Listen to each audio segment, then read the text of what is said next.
Powers of the president of India. రాష్ట్రపతి కార్యనిర్వాహక అధికారాల గురించి లాస్ట్ క్లాస్లో చర్చించుకుంటూ ఉన్నాం. And we discuss in the last class that president of India is considered as the head of the union executive. కేంద్ర కార్యనిర్వాహక వర్గానికి రాష్ట్రపతి అధినేతగా చెప్పుకున్నాం. ఆర్టికల్ 53. ఇంకొక article, the council of ministers is individually responsible to the president అని కూడా చెప్తున్నాం. Article 75 clause 2. Okay, ఈ ఆర్టికల్స్ గుర్తుపెట్టుకోండి, they are important from examination point of view. Okay, so president of India వ్యక్తిగతంగా మంత్రులని డిస్మిస్ చేసే అధికారాన్ని కలిగి ఉంటాడు. ఈ అధికారం ఎక్కడి నుంచి వస్తుంది అంటే ఆర్టికల్ 75 clause 2 నుంచి వస్తుందన్నమాట. The power of the president to dismiss any minister individually. Okay, that power is derived from article 75 clause 2. Right. అట్లాగే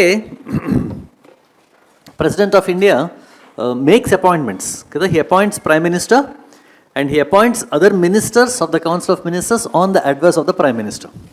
ఓకే, సో ప్రధానమంత్రిని నియమిస్తాడు.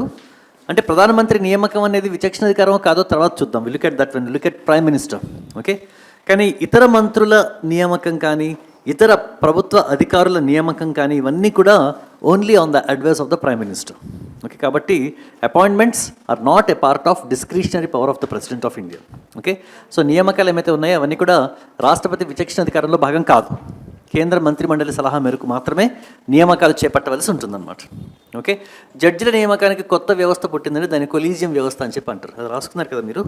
ఓకే, సో కొలీజియం వ్యవస్థ అంటే ఏంటో మనం తర్వాత సుప్రీంకోర్టు చూసినప్పుడు చూద్దాం. ఓకే, అసలు ఈ కొలీజియం వ్యవస్థ ఎలా పుట్టింది ఏంటి, దీని స్టోరీ ఏంటి అంతా తర్వాత చూద్దాం. Okay, as of now just remember, జడ్జిల నియామకంకి సంబంధించి కొలీజియం వ్యవస్థ సలహా కీలకం. ఓకే, ఇతర ప్రభుత్వ అధికారుల నియామకానికి సంబంధించి మంత్రిమండలి సలహా కీలకం. ఓకే, నెక్స్ట్ ప్రెసిడెంట్ ఈ ఎగ్జిక్యూటివ్ పవర్స్ ఏమైతే ఉన్నాయో అవన్నీ కూడా he should exercise only on the advice of the council of ministers. Okay, so ఏమేమైతే ఎగ్జిక్యూటివ్ పవర్స్ ఉన్నాయో అపాయింట్మెంట్స్ కానీ ఓకే ఇవన్నీ కూడా the president of India will have to exercise only on the advice of the council of ministers. ఒక article ఉందని చెప్తున్నాను కదా, article 74. ఏం చెప్తుంది article? This article declares that there shall be a council of ministers to advise the president. రాష్ట్రపతి సలహా సంప్రదింపుల కొరకు ఒక మంత్రిమండలి ఉండును అని ఆర్టికల్ 74 డిక్లేర్ చేస్తుంది అనమాట. ఓకే, సో కేంద్ర మంత్రిమండలి అనేది ఒకటి ఉంటుంది. ఆ కేంద్ర మంత్రిమండలి ప్రెసిడెంట్ ఆఫ్ ఇండియాకి కొన్ని సలహాలని ఇస్తుంది అని ఆర్టికల్ 74 చెప్తుంది. ఓకే, ఆ సలహా ప్రెసిడెంట్ మీద నిర్బంధమా కాదా అనేది it has become a matter of controversy. Whether the president of India is compelled to abide by the advice given by the council of ministers or not had become a matter of controversy. Okay, we'll look at that, right? And first article 74 raskondi. Article 74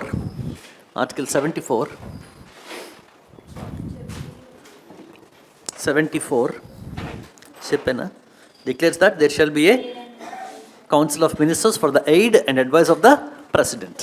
okay, Telugu రాసుకున్నారండి. 74వ అధికరణ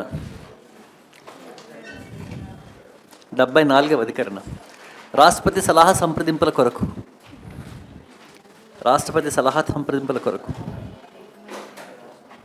ఒక మంత్రిమండలి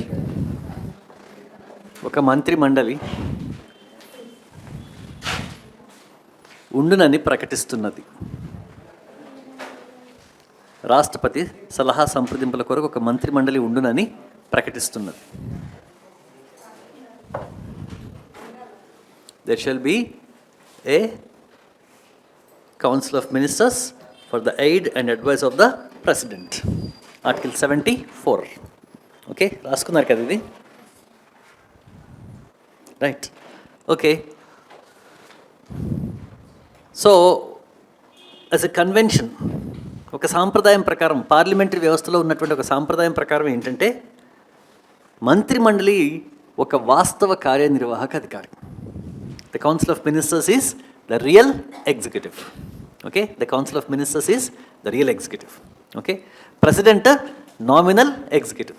కాబట్టి executive power అంతా కూడా పరిపాలనా అధికారాలు అడ్మినిస్ట్రేటివ్ పవర్ అంతా కూడా it will be concentrated in the hands of the council of ministers. And council of ministers ఎట్లా అడ్వైస్ చేస్తే అట్లా ప్రెసిడెంట్ నడుచుకోవాలి అనేది ఒక సాంప్రదాయం అండి. పార్లమెంటరీ వ్యవస్థలో ఉన్నటువంటి ఒక సాంప్రదాయం. It's a convention in a parliamentary form of government. Parliamentary వ్యవస్థలో ఉన్నటువంటి ఒక సాంప్రదాయం, ఒక కన్వెన్షన్ ఇది. Are you with me? Okay, now whether the President of India should be bound by the advice of the Council of Ministers or not had become very controversial. Okay, మొట్టమొదటిసారిగా 1961లో అంటే doctor Rajendra Prasad was the president of India. Okay, ఆయన ఏమనుకున్నాడంటే స్వతంత్ర భారతానికి మొట్టమొదటి రాష్ట్రపతి అయిపోవాలి అది ఇది అనుకున్నాడు అనమాట. అయిపోయాడు, కానీ ఆ తర్వాత అర్థమైంది రాష్ట్రపతిగా ఉంటూ ఏం పని పాట లేదు మనకి అని అర్థమైంది అనమాట. Okay, there is nothing that he needs to do, there is nothing that he requires to do. Okay, వాళ్ళు ఏం చెప్తే వాటికి సంతకం పెట్టి స్టాంపులు వేస్తూ ఉండాలి, అంతే కదా. కాబట్టి పెద్దగా ఏం పని లేదని చెప్పి అర్థమైంది. కాబట్టే కొంచెం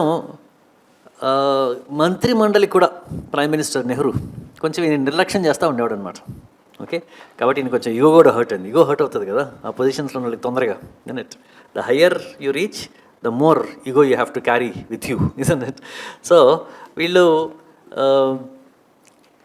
ఈయన ఒక స్పీచ్ ఇచ్చాడు 1961లో. స్పీచ్ ఇచ్చి ఏమన్నాడంటే, there is no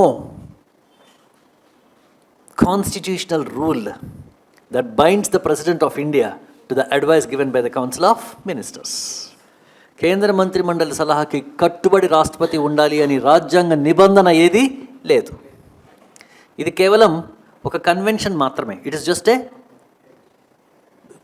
tradition in parliamentary system, అంతేకాని it is not a constitutional rule అని చెప్పి డిక్లేర్ చేశాడు అనమాట. అలా మొట్టమొదటిసారిగా ఆయన ఈ కాంట్రవర్సీని తెర మీదకి తెచ్చాడు. ఓకే, ఎప్పుడు 1961లో. ఆ తర్వాత Indira Gandhi became the Prime Minister of India, and Indira Gandhi brought out a very important amendment, the 42nd Amendment Act, which was called as the mini constitution. ఒక మినీ రాజ్యాంగంగా వర్ణిస్తారండి 42వ రాజ్యాంగ సవరణ, ఎందుకంటే అంత పెద్ద ఎత్తున రాజ్యాంగంలో చేంజెస్ తీసుకురావడం జరిగిందనమాట. Okay, it's called as a mini constitution, right. 42nd amendment act ద్వారా ఈ ఆర్టికల్ 74ని అమెండ్ చేసి ఒక చిన్న టర్మ్ యాడ్ చేశారనమాట.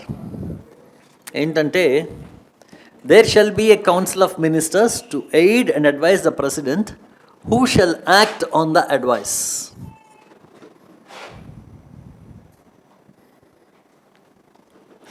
Who shall act on the advice.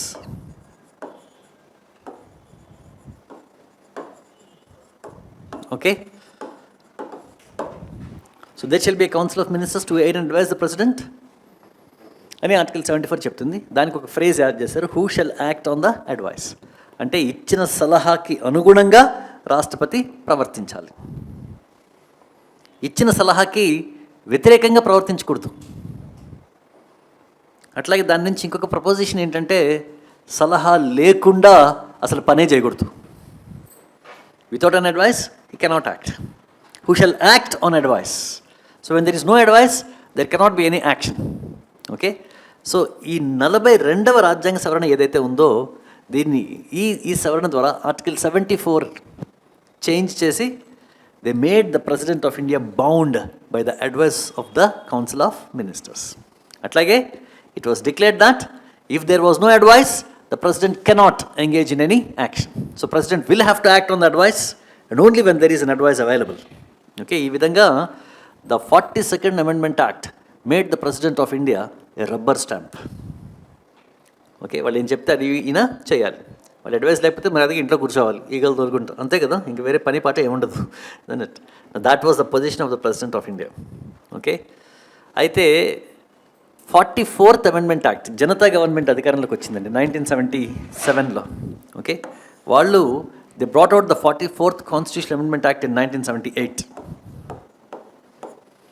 ఈ 44th అమెండ్మెంట్ యాక్ట్ ఏం చేసిందంటే, it gave the president of India the power to send the advice back to the council of ministers once for their reconsideration.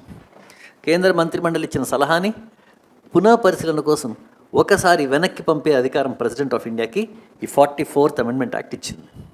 So ఒకసారి president of India అడ్వైస్ని మళ్ళీ వెనక్కి పంపించవచ్చు. రెండవసారి కూడా అదే అడ్వైస్ని కౌన్సిల్ ఆఫ్ మినిస్టర్స్ ఇచ్చిందనుకోండి, then the president will have to act on the advice. రెండోసారి అదే అడ్వైస్ కౌన్సిల్ ఆఫ్ మినిస్టర్స్ ఇస్తే రెండోసారి తప్పనిసరిగా ఆ సలహాని పాటించి రాష్ట్రపతి పనిచేయవలసి ఉంటుందన్నమాట. Okay, so what is the position today? ఇవాళ ఏదైనా ఒక అడ్వైజ్ అంటే మంత్రిమండలి సలహా లేకుండా president cannot do anything first. Second, మంత్రిమండలి సలహాకి అనుగుణంగా the president will have to act. 2, మంత్రిమండలి సలహాకి వ్యతిరేకంగా ద ప్రెసిడెంట్ కెనాట్ యాక్ట్. 3, 4, మంత్రిమండలి ఇచ్చిన సలహాని మళ్ళీ ఇంకోసారి పరిశీలించండి, ఇంకొకసారి ఎగ్జామిన్ చేయండి అని వెనక్కి ఒకసారి పంపించవచ్చు. అదే అడ్వైస్ని మళ్ళీ సెకండ్ టైం మంత్రిమండలి ఇచ్చిందనుకోండి, the second time the president of India is bound by that advice. This is the relationship today. So what can the president at best do? He can send the advice back once for reconsideration. అందుకని ఇంకేం చేయడానికి వీల్లేదు president of ఇండియాకి. Are you all with me? Okay, so this is the relationship between the president and the council of ministers today. Okay, so president will have to act on the advice given by the council of ministers. So normalga, in performing his normal duties, the president of India will have to act on the advice given by the council of ministers, except those duties which president of India may perform on his discretion. Konni duties నార్మల్గా అయితే the president of India on the advice act చేయవలసి ఉంటుందండి నార్మల్గా. Okay, కొన్ని సందర్భాలలో మాత్రమే president of India తన వ్యక్తిగత నిర్ణయంతో, ఇండివిజువల్ జడ్జిమెంట్ తోటి, తన డిస్క్రిషన్ తోటి డెసిషన్స్ తీసుకోవచ్చు అనమాట. Only in those few circumstances. అవి మనకి ఎగ్జామినేషన్ పాయింట్ ఆఫ్ వ్యూలో చాలా ఇంపార్టెంట్.